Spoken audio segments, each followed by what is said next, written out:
Big boss ಮನೆಯಲ್ಲಿ ಮೊದಲು ಸ್ನೇಹದಿಂದ ಇದ್ದ ಗಿಲ್ಲಿ ನಟ ಹಾಗೂ ಕಾವ್ಯ ಶೈವ ನಡುವೆ ಮನಸ್ತಾಪ ಶುರುವಾಗಿದೆ. ಗಿಲ್ಲಿಯನ್ನು ಕಾವ್ಯ ನಾಮಿನೇಟ್ ಮಾಡಿದರೂ ಕೂಡ ಗಿಲ್ಲಿ ಮಾತ್ರ ಕಾವ್ಯ ಅವರನ್ನು ಬೆಂಬಲ ಮಾಡುತ್ತಾ ಬಂದರು. ಆದರೆ ಈಗ ಆಟ ಶುರುವಾಗಿದೆ. ಗಿಲ್ಲಿ ನಟನಿಂದಲೇ ಕಾವ್ಯ ಶೈವ ಅವರ ಆಟಕ್ಕೆ ಎಫೆಕ್ಟ್ ಆಗಿದೆ ಎಂದು ಮನೆಯವರು ಹೇಳಿದರು. ಆದರೆ ಕಾವ್ಯ ಮನೆಯವರು ಮಾತ್ರ ಗಿಲ್ಲಿಯನ್ನು ಬಿಟ್ಟು ಕೊಡಬೇಡ, ಗಿಲ್ಲಿಯನ್ನು ಅಣ್ಣ ಅಂತ ಕರಿಬೇಡ, ಫ್ರೆಂಡ್ ಅವನು ಎಂದು ಹೇಳಿದ್ದರು. ನಾನು ಗಿಲ್ಲಿಯನ್ನು ದೂರ ಇಟ್ಟರೆ ಮನೆಯವರು ಗಿಲ್ಲಿಯಿಂದ ದೂರ ಆಗಬೇಡ ಎಂದು ಹೇಳಿದರು. ಇದು ನನಗೆ ಗೊಂದಲ ಉಂಟು ಮಾಡಿದೆ ಎಂದು ಕಾವ್ಯ ಶೈವ ಅವರು ಧನುಷ್ ಗೌಡ ಬಳಿ ಮಾತನಾಡಿಕೊಂಡಿದ್ದರು. ಗಿಲ್ಲಿ ವಿರುದ್ಧ ಧನುಷ್ ಕೂಡ ಮಾತನಾಡಿದ್ದರು. ಗಿಲ್ಲಿ ನಟ ಅವರು ಪದೇ ಪದೇ ಕಾವು ಕಾವು ಎಂದು ಹೇಳುತ್ತಾರೆ.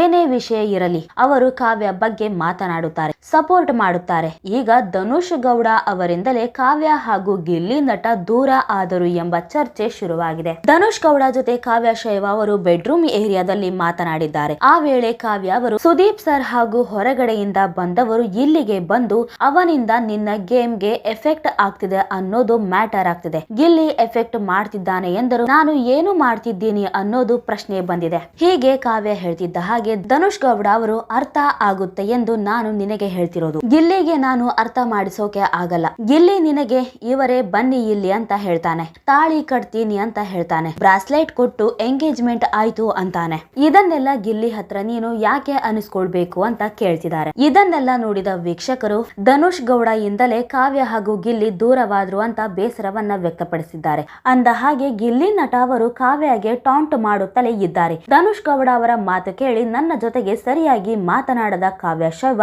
ಆಟದ ವಿಚಾರಕ್ಕೆ ನನ್ನ ಬಳಿ ಬಂದು ದಯವಿಟ್ಟು ಮಣ್ಣು ಹಾಕಬೇಡಿ ಎಂದು ಹೇಳಿದ್ದರು. ಇದನ್ನು ಕೂಡ ಗಿಲ್ಲಿ ನಟ ಅಣುಗಿಸಿದ್ದರು. ಟೈಮ್ ಬಂದಿದೆ, ಮಿಡ್ ವೀಕ್ ಬಂತು, ಹೋಗೋ ಟೈಮ್ ಬಂತು ಅಂತ ಗಿಲ್ಲಿ ನಟ ಹೇಳಿದ್ದರು. ಅದರಂತೆ ಕಾವ್ಯ ಶೈವ ಅವರು ಎಲಿಮಿನೇಟ್ ಆಗಿರುವ ಸಾಧ್ಯತೆ ಇದೆ. ಮಿಡ್ ವೀಕ್ ಎಲಿಮಿನೇಷನ್ ನಡೆದಿದ್ದು ಕಾವ್ಯ ಹೊರಗೆ ಹೋಗಿದ್ದಾರೆ ಎನ್ನಲಾಗಿದೆ. ಇನ್ನು ಕಾವ್ಯ ಅವರ ಫ್ಯಾಮಿಲಿ ಮನೆಯೊಳಗೆ ಬಂದು ಹೊರಗಡೆ ನಡೆದ ವಿಚಾರವನ್ನು ತಿಳಿಸಿದ್ದರು. ಗಿಲ್ಲಿಯಿಂದಲೇ ಕಾವ್ಯ ಶೈವ ಅವರು ಇಲ್ಲಿಯವರೆಗೆ ಬಂದರು ಎಂದು ರಘು ಕೂಡ ಮಾತನಾಡಿಕೊಂಡಿದ್ದಾರೆ. ಕಾವ್ಯಗೆ ತನ್ನ ಮೇಲೆ ಡೌಟ್ ಇದೆ ಎಂದು ಗೊತ್ತಾಗಿದೆ. ಅಂದ ಹಾಗೆ ಕಾವ್ಯ ಅವರು ಔಟ್ ಆಗಿದ್ದಾರೆ ಎನ್ನಲಾಗ್ತಿದೆ. ಇನ್ನು ಸೋಷಿಯಲ್ ಮೀಡಿಯಾದಲ್ಲಿ ಚರ್ಚೆ ಆಗುತ್ತಿರುವ ಪ್ರಕಾರ ಮಿಡ್ ವೀಕ್ ಎಲಿಮಿನೇಷನ್ ನಲ್ಲಿ ಮ್ಯೂಟೆಂಟ್ ರಘು ಮನೆಯಿಂದ ಹೊರಬಿದ್ದಿದ್ದಾರೆ ಎನ್ನಲಾಗಿದೆ. ಆದರೆ ಈ ವಿಚಾರ ಎಷ್ಟು ನಿಜ ಎಷ್ಟು ಸುಳ್ಳು ಅನ್ನೋದು ಗೊತ್ತಿಲ್ಲ. ರಕ್ಷಿತಾ ಹಾಗೂ ರಾಶಿಕಾಗಿಂತಲೂ ರಘು ಕಡಿಮೆ ವೋಟು ಪಡೆದುಕೊಂಡಿರುವುದರಿಂದ ಎಲಿಮಿನೇಟ್ ಆಗಿದ್ದಾರೆ ಎನ್ನಲಾಗುತ್ತಿದೆ. ಇನ್ನು ಕೆಲವು ವಾದಗಳ ಪ್ರಕಾರ Ashwini Gowda mid weak elimination ನಲ್ಲಿ ಮನೆಯಿಂದ ಹೊರಬಿದ್ದಿದ್ದಾರೆ ಎನ್ನಲಾಗಿದೆ. ಇದು ಬಿಗ್ ಬಾಸ್ ಮನೆ ಒಳಗಿನವರಿಗೆ ಮಾತ್ರವಲ್ಲ, ಬಿಗ್ ಬಾಸ್ ಅಭಿಮಾನಿಗಳು ಕೂಡ ಅಚ್ಚರಿ ತಂದಿದೆ. ಅಶ್ವಿನಿ ಫೈನಲಿಸ್ಟ್ ಆಗುವ ಸ್ಪರ್ಧಿಗಳಲ್ಲಿ ಒಬ್ಬರಾಗಿದ್ದಾರೆ. ಹಾಗಿದ್ದರೂ ಅವರು ಮಿಡ್ ವೀಕ್ ಎಲಿಮಿನೇಟ್ ಆಗಿ ಹೊರಬಿದ್ದಲ್ಲಿ ಅದು ಶಾಕಿಂಗ್ ನ್ಯೂಸ್ ಆಗಲಿದೆ. ಇನ್ನು ಬಿಗ್ ಬಾಸ್ ಗ್ರ್ಯಾಂಡ್ ಫಿನಾಲೆಗೆ ಕ್ಷಣಗಣನೆ ಆರಂಭವಾಗಿದ್ದು ಸ್ಪರ್ಧಿ ಗಿಲ್ಲಿ ನಟ ಹೇಳಿದ್ದ ದೊಡ್ಡವ ದೊಡ್ಡವ ದೋಸೆ ಕೊಡು ಡೈಲಾಗ್ ಇದೀಗ ಹಾಡಾಗಿ ವೈರಲ್ ಆಗಿದೆ. ಇದೇ ಹಾಡಿಗೆ ಎಲಿಮಿನೇಟ್ ಆದ ಜಾಹ್ನವಿ ಭರ್ಜರಿ ಸ್ಟೆಪ್ ಹಾಕಿದ್ದು ಈ ವಿಡಿಯೋ ಸದ್ದು ಮಾಡುತ್ತಿದೆ. ಗಿಲ್ಲಿ ನಟನ ಹೆಸರು ಟಾಪ್ 1 ನಲ್ಲಿ ಇದ್ದರೆ ರಕ್ಷಿತಾ ಶೆಟ್ಟಿ ಮತ್ತು ಅಶ್ವಿನಿ ಗೌಡ ಅವರ ಹೆಸರು ಕೇಳಿ ಬರುತ್ತಿದೆ. ಈ ಬಾರಿ ವಿನ್ ಆಗೋದು ಒಬ್ಬ ಲೇಡಿ ಎನ್ನುವ ಮಾತು ಇದಾಗಲೇ ಜ್ಯೋತಿಷಿಯು ಕೂಡ ಹೇಳಿದ್ದರು. ಅದೇನೇ ಇದ್ದರೂ ಬಿಗ್ ಬಾಸ್ ನಿಂದ ಎಲಿಮಿನೇಟ್ ಆಗಿ ಬಂದವರೆಲ್ಲರೂ ಹೇಳ್ತಿರೋದು ಒಂದೇ ಹೆಸರು, ಅದು ಗಿಲ್ಲಿ ನಟನೆ ವಿನ್ನರ್ ಎಂದು. ಆದ್ರೆ ಅವನು ವಿನ್ ಆಗೋದು ನನಗೆ ಇಷ್ಟವಿಲ್ಲ, ಆದರೆ ವಿನ್ ಆಗೋದು ಗಿಲ್ಲಿ ನಟನೆ ಎಂದು ಹೇಳಿದವರು ಕೂಡ ಕೆಲವರು ಇದ್ದಾರೆ. ಅದರಲ್ಲಿ ಜಾಹ್ನವಿ ಕೂಡ ಒಬ್ಬರು.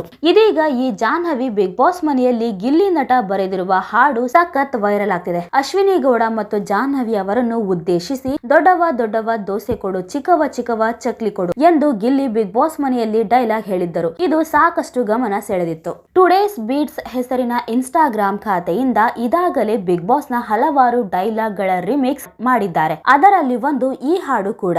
ಅದರಲ್ಲಿ ಗಿಲ್ಲಿ ಗಿಲ್ಲಿ ಏನ್ ದಬಾಕಿದ್ಯಾ ಇಲ್ಲಿ ಎನ್ನುವ ಲೈನ್ ಕೂಡ ಇದೆ. ಆ ಬಳಿಕ ಗಿಲ್ಲಿ ಯಾಕೆ ಫೇಮಸ್ ಎನ್ನುವುದು ಕೂಡ ಇದೆ. ಆದರೆ ಇದೀಗ ಜಾಹ್ನವಿ ಅವರು ದೊಡ್ಡವ ದೊಡ್ಡವ ದೋಸೆ ಕೊಡು, ಚಿಕ್ಕವ ಚಿಕ್ಕವ ಚಕ್ಲಿ ಕೊಡು, ಗಿಲ್ಲಿ ಗಿಲ್ಲಿ ಗಿಲ್ಲಿ ಏನ್ ದಬಾಕಿದ್ಯಾ ಇಲ್ಲಿ ಎನ್ನುವ ಲೈನ್ ಅಷ್ಟೇ ತೆಗೆದುಕೊಂಡು ಭರ್ಜರಿ ಸ್ಟೆಪ್ ಹಾಕಿದ್ದಾರೆ. ಅದಕ್ಕೆ ನೆಟ್ಟಿಗರು ಸೂಪರ್ ಎಂದಿದ್ದರೆ ಮತ್ತೆ ಕೆಲವರು ಇನ್ನೊಂದು 10 ದಿನ ಕಾದರೆ ಗಿಲ್ಲಿ ಏನಂತ ಗೊತ್ತಾಗುತ್ತೆ ಎಂದು ಕಮೆಂಟ್ ಅನ್ನ ಹಾಕಿದ್ದಾರೆ. ನೋಡಿದ್ರಲ್ಲ ವೀಕ್ಷಕರೇ, ಬಿಗ್ ಬಾಸ್ ಗ್ರ್ಯಾಂಡ್ ಫಿನಾಲೆಗೆ ಕ್ಷಣಗಣನೆ ಶುರುವಾಗಿದ್ದು ಈ ಸಲ ವಿನ್ನರ್ ಯಾರಾಗ್ತಾರೆ ಅನ್ನೋಂತ ಕುತೂಹಲ ಎಲ್ಲರಲ್ಲೂ ಕಾಡ್ತಿದೆ. ನಿಮ್ಮ ಪ್ರಕಾರ ವಿನ್ನರ್ ಯಾರಾಗಬೇಕು ಅಥವಾ ಯಾರಾಗ್ತಾರೆ, ಈ ಬಗ್ಗೆ ನಿಮಗೇನ್ ಅನ್ಸುತ್ತೆ ಅಂತ ನೀವು ಕೂಡ ಕಮೆಂಟ್ ಮೂಲಕ ತಿಳಿಸಬಹುದು.